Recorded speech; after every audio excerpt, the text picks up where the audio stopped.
And now, here's your host of Shaping Success, Wes Tankersley. What's up, everyone? Welcome to Shaping Success with myself and Robert Watson. Before we get fired up, I just want to make sure that we say thank you to our Patreon supporters. If you're joining Patreon, we have Anna Mellon, Wendell Fernandez, and Nikki Pav.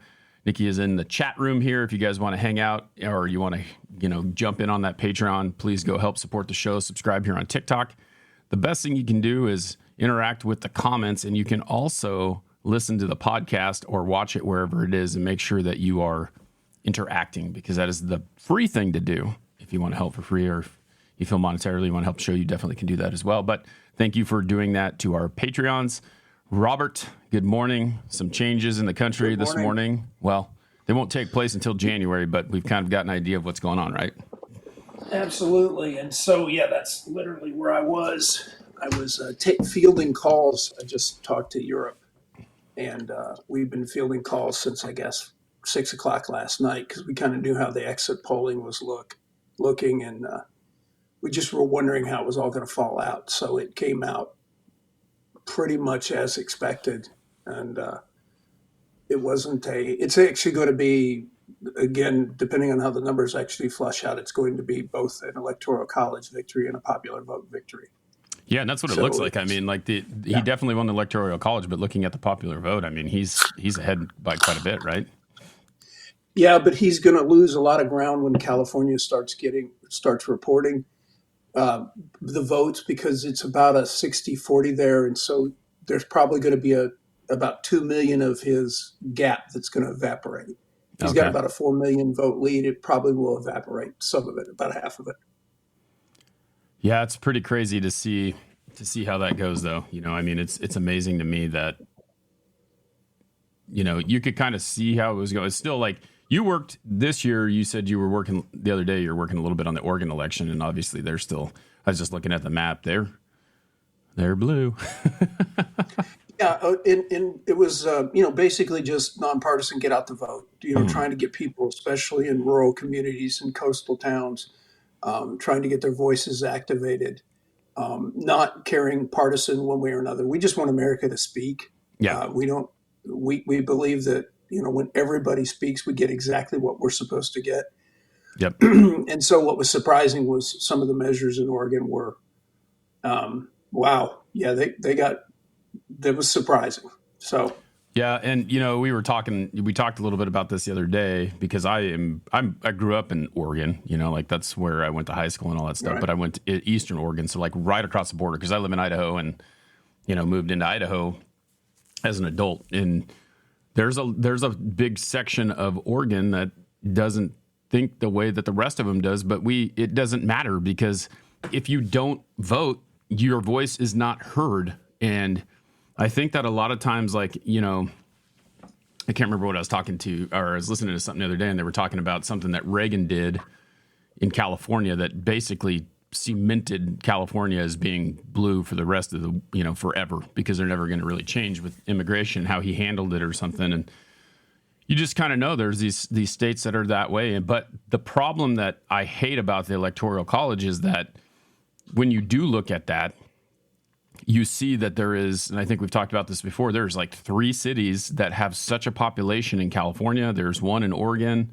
Washington's kind of the same way. I feel like there's these little populous pockets get to make the decision for the whole state. It's almost like, I know they don't just hand out statehood to everywhere, but it's almost like, hey, these places believe this way. They need to become their own state, but they're big enough they have enough population to be a whole state. Right. And I think what was so indicative last night, because I turned in and got into the Trump campaign, and they had flipped over to CNN. And they were literally at Mar-a-Lago were watching CNN, because CNN was starting to basically say what everybody knew was, whether you like it or whether you don't, it's the economy, stupid. Yeah. And if the economy and the inflation that we've experienced in the last 4 years, whether he's totally responsible for it, administration or not, it doesn't matter. You get saddled with the bad times and you get blamed. You're the chief executive. I mean, that's the way it goes. Yeah. And so basically she could not outrun the economy, no matter what you think of her policies or whatever. 4 years of well, my gosh, depending on where you were, 25% inflation over 4 years, Yeah. something like that. And really noticeable. And they were making the comment early on that they said, she's going to carry women. And I said, no, she's not as well as you think. And they said, why? I said, because they go to the grocery store. Yeah. And I said, I'm not saying just women singularly go to the grocery store, but women go to the grocery store. And that's, I know what has happened to my basket of stuff. Yeah. Right. And I'm not trying to say that the new guy, the Trump's going to come in and he's going to alleviate the problem. But the fact of the matter is, you're going to get blamed for that kind of inflation in my grocery basket. Right. That's just the way it goes. So that's what had happened. And CNN was picking up on that, just said, listen, she's going to have a very, very difficult time outrunning the administration's action on inflation. Exactly. I think so the rest of it was just conversation. Yeah. And it's funny. It was to me, like, I feel like, at this age, like I've probably paid more attention. I think a lot of people did to this election than they have any other ones because they really want to know what's going on.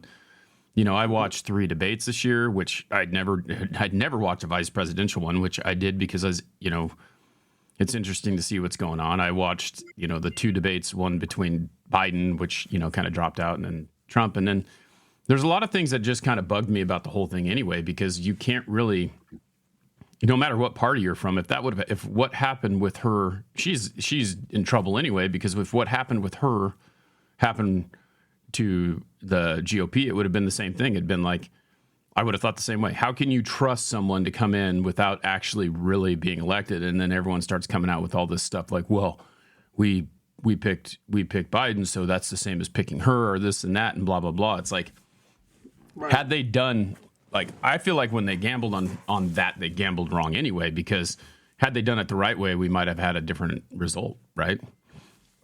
Yeah, and I think, to be honest with you, I think she ran a good campaign as far as campaigns goes. I think she did fine. I think she just had a very difficult time trying to figure out who she was versus the last 4 years. In other words, what are you going to do that's so different? Why should I pick you? What course correction can you make to bail us out of this inflation that we've experienced? What can you do? And I think it just wasn't clear enough to everybody, articulated enough. And, the other side had it easy. Are you better off in the 4 years that I was in or the 4 years that I wasn't? I mean, that becomes a very easy argument for, ouch, that kind of hurt. And so I think that's where we as Americans have to settle down and stop being so partisan and start realizing things like, hey, we're in this together. We all go to the same grocery store. Right. Okay. We pay the same, gasoline. I mean, I found out what you in Oregon and Iowa pay for gas, right? Yeah. I'm in Texas. It's different. I mean, you guys pay a lot. Yeah, well, you just walk down to the oil field and fill up your car. Pretty much. we go to the local thing and just pull up, right? Yeah, we got it a little bit more difficult. They got to truck it all here. It's funny. We always have that argument. Gas prices go up in Idaho. There's always this. They tell you why, and it's always because the way it has to get here is difficult. Like it's not. There's no like straight shot. There's no oil fields really around here. There's no. It has to come from you. It has to come from Canada. It has to come from far away. So we're not as much as California though. Like that's the other thing that I don't understand is like, how can people be complacent with like when gas was high here? Cause it's kind of gone down a little bit. It's still over $3 a gallon, but when it was $4 a gallon here, it was $8 in California. It's like, how can you be okay with that? And then, there's just these things that like, to me, it's a lot of common sense in my mind. If you have to have rolling blackouts in the summer because you don't have a grid big enough to power electric stuff, but you want everyone to have electric stuff, you probably ought to work on your infrastructure a little bit before you start requiring those things. So I think that's the toughest part with anything that anyone does. It's like, if you're going to say that something has to be done, have a plan, and there's no plan there for that. Right. And it's one of the weirdest things was, I think it was about 3 years ago, I found out, and again, I'm fairly learned, but there's so many things. One of the things is as you get older, you just realize how little you know. We import electricity. Mm-hmm. And somebody would go, what? Yeah, from Mexico and Canada. Yeah. And I was just like, Okay, and so we import electricity, not a tremendous amount, but we do. Now, the interesting thing is all this technology, right? For example, Bitcoin, right? All Yeah. the mining operations do what? Demand power. Yep. AI is a power hog, right? Hmm. So now you've got all these power hogs, and our infrastructure, our grid, for example, is not the way it should be. Now, listen, that's not about Democrat or Republican. That's Yeah. about who has a plan. Okay, who's going to solve this? Because It- you really do have to get your ducks in a row if you want to be competitive the next 50 years forward. yeah, and I realize that we do mine power. It's funny how we mine power from certain places because Idaho is one of those places. Mhm. Like there is a dam that is, I don't know, probably about 30 minutes from here that is owned by the state of Washington. So they, as the water goes through and turns the turbines, they send that power to Washington, but it's in Idaho. They have the contract on it. So, I mean, that's a crazy thing. But if you don't have the infrastructure to store that, and just like you're talking about with like these Bitcoin mines in Kuna, Idaho, they just built a server for Facebook. And does everyone know what a server is? Like, does anyone have any idea what that is? It's like electricity, right? They need all this storage to store the data. It's like the cloud storage or whatever. It's where your crap goes. So Mhm. it's like the cloud. It goes up in the cloud, you know? Yeah. But anyway, that's the thing. Like you have to have power in order to do that. And they have to have the infrastructure. You know, I look at Idaho, the roads with the population here has gone up so fast, so quickly from people fleeing places that are not like Idaho to get here. And, you know, it's like we have 5 seasons here and one of them is running long and that's construction season. Like it never stops now. So we have construction going on. They're trying to build a freeway. They're trying to build a highway. They're trying to widen things. They're trying to make it so that we can have that here.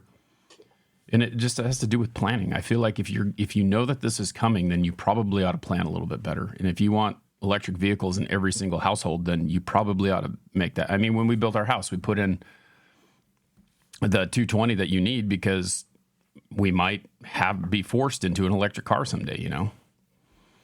Well, the thing about COVID is I didn't realize, but I was looking back at a planning document from 1950, and I wrote about this, where in 1950 they said and the population was 180 million, we needed 1.3 million beds, Mm-hmm. hospital beds, right? We have 900,000 hospital beds right now for 330 million people. What was wrong with COVID was, yes, the disease spread very fast. The problem was it hospitalized a percentage of the population that exceeded the bed capacity. Yep. And where did it exceed the bed capacity? In the cities, because the urban centers were too dense for the hospital load. And how did we know this? Because they were wrong in 1950 and it just progressively got worse. Back to your planning issue. This Yep. really wasn't about COVID's lethality. This was about the fact that COVID put a lot of people in hospital. We didn't Yep. have the hospital capacity. So were they doing the right thing? Yeah, because you can't have people in the middle of hallways. But it goes back to the original issue. Why did you screw it up in the first place? You knew what you needed and you didn't do it. What was that? Well, we could take the land public, put a hospital on it, or sell it to a developer. Yep. So guess what happened? Made the money. Made the money, sold Yep. it to the developer. Whether you like that or whether you don't, you do have to realize that we're talking about the idea that our public officials are not planning properly. Right. That these people that we're electing to office, now you got to remember, this is not just at the federal level. This isn't President Biden's mistake. Okay, Yeah. this is done at the state and local level too. We're not doing the kind of planning and we're not doing the kind of integration that we need to. North Carolina, when they went through the hurricane issue, right? Nobody knew who was on first. I Yep. knew lots of people that were on the ground there. There was complete confusion. They didn't get assets. You have great lift capabilities setting down in Fayetteville. Guess what happened? They just sat. They waited for orders because you can't mobilize active duty military in a state. You're not allowed. Yeah. You have to suspend posse comitatus. The governor has to ask for help. It's silly, but this is the lack of planning and organization we have from our leaders. Yep. This is what we need to say. Again, don't blame President Biden for this. He doesn't determine what you do at the state level. This is your governor. This is your state and state senators and state congressmen. Folks, we need to get this stuff right. I don't know what a Texas ballot looks like, but to put this in perspective, to think about this, okay? You think about what was on your ballot if you voted, which everyone should vote. And no matter what way you vote, everyone should vote. That's all there is to it. But think about your ballot. My ballot was 2 pages, 2 long pages, 2 things that you had to vote for that were on a federal level, and everything else was a local government level. So if you don't go give your input on that situation, just like I was talking about earlier, where I told my little brother who finally voted this year and bitched about every other election as long as he's been an adult, but didn't vote, I said, good, now you have the opportunity to bitch because you did what you were supposed to do.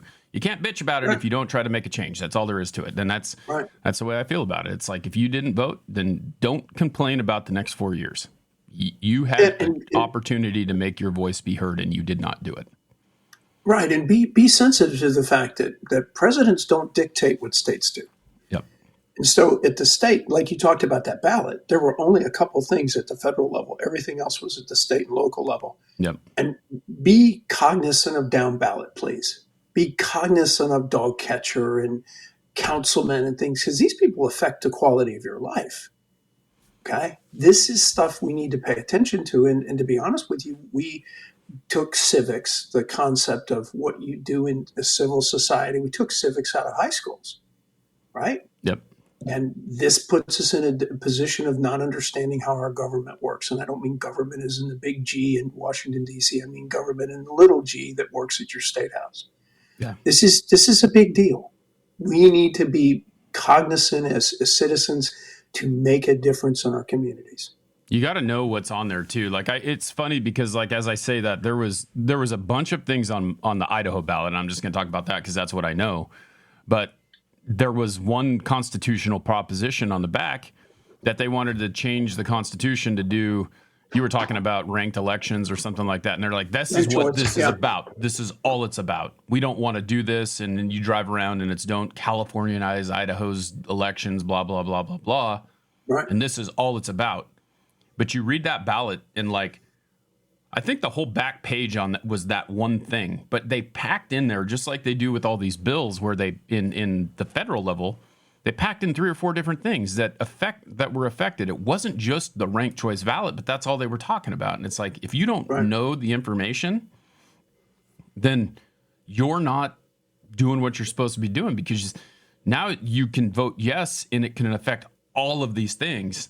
You know, complain. You know, like you hear the federal government complaining about that bill that Trump was like, we're not doing this, and everyone's like blaming him on the immigration bill that didn't get passed.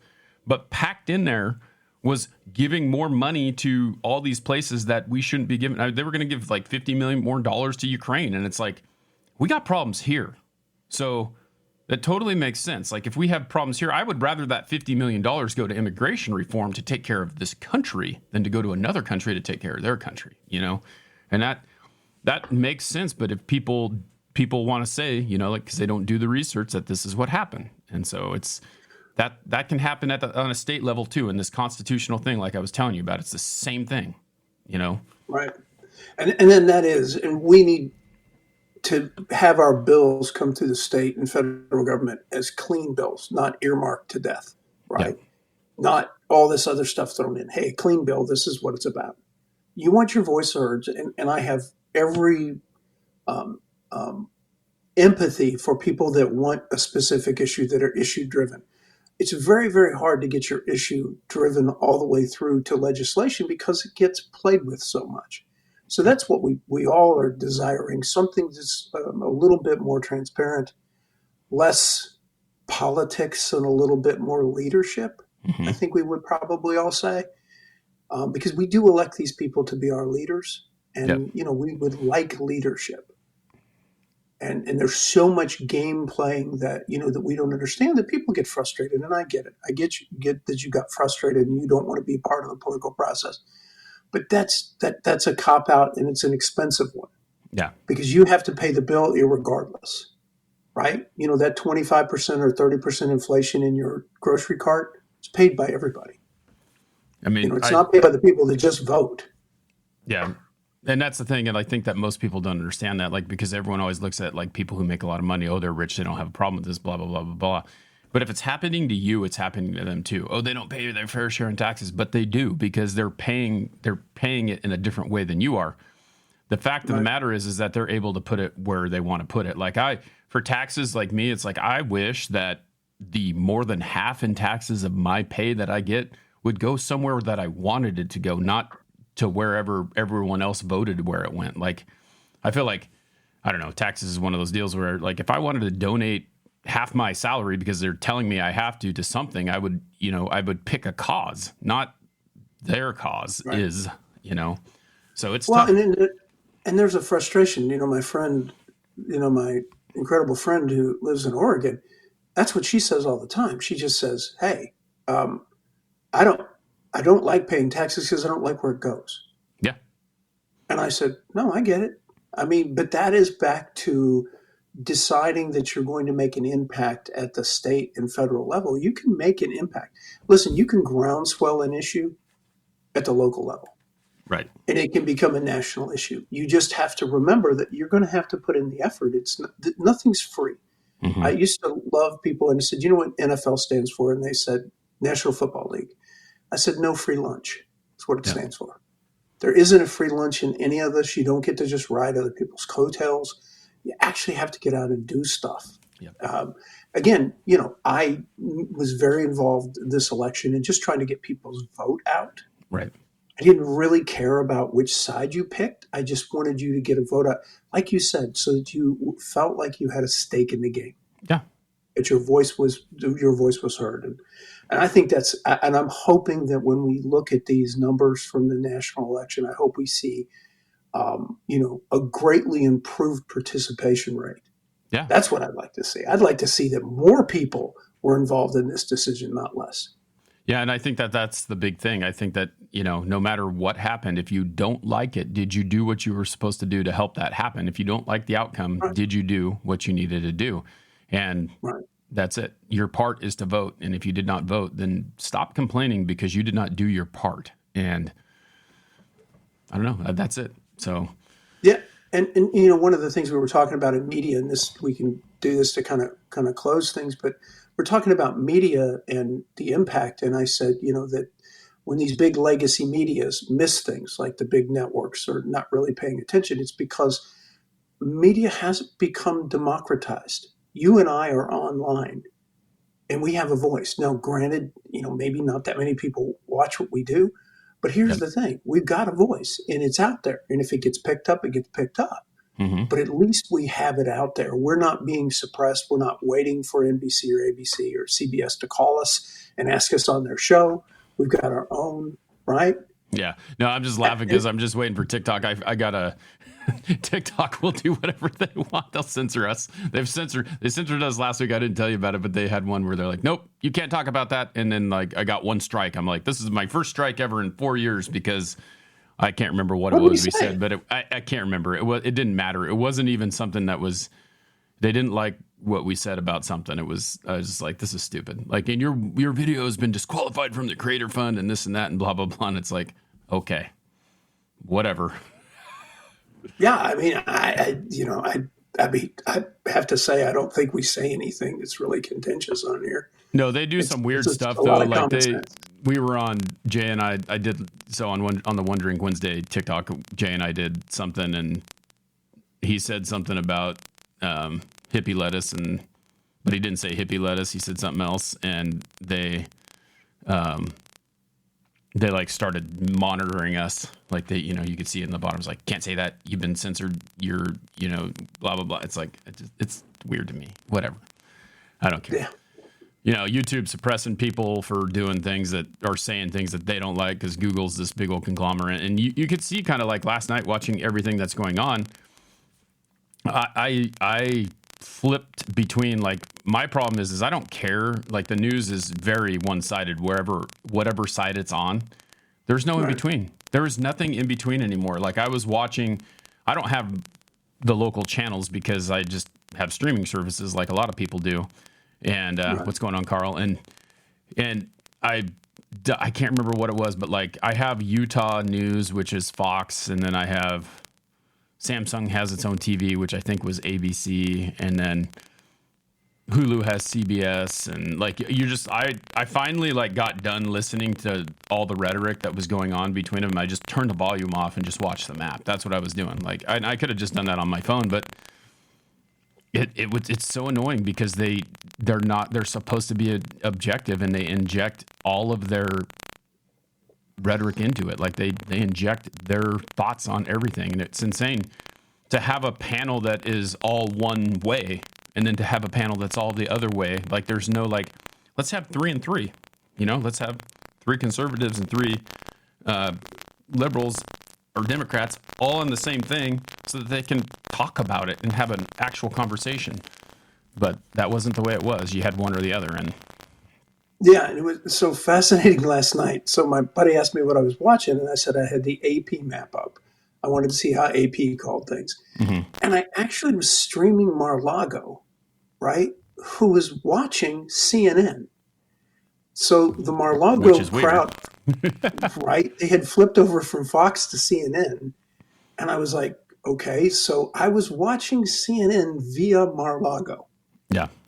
I had it up on the screen going, y'all are really paying attention. Yeah, they were, because they were seeing that CNN was trying to cushion the blow.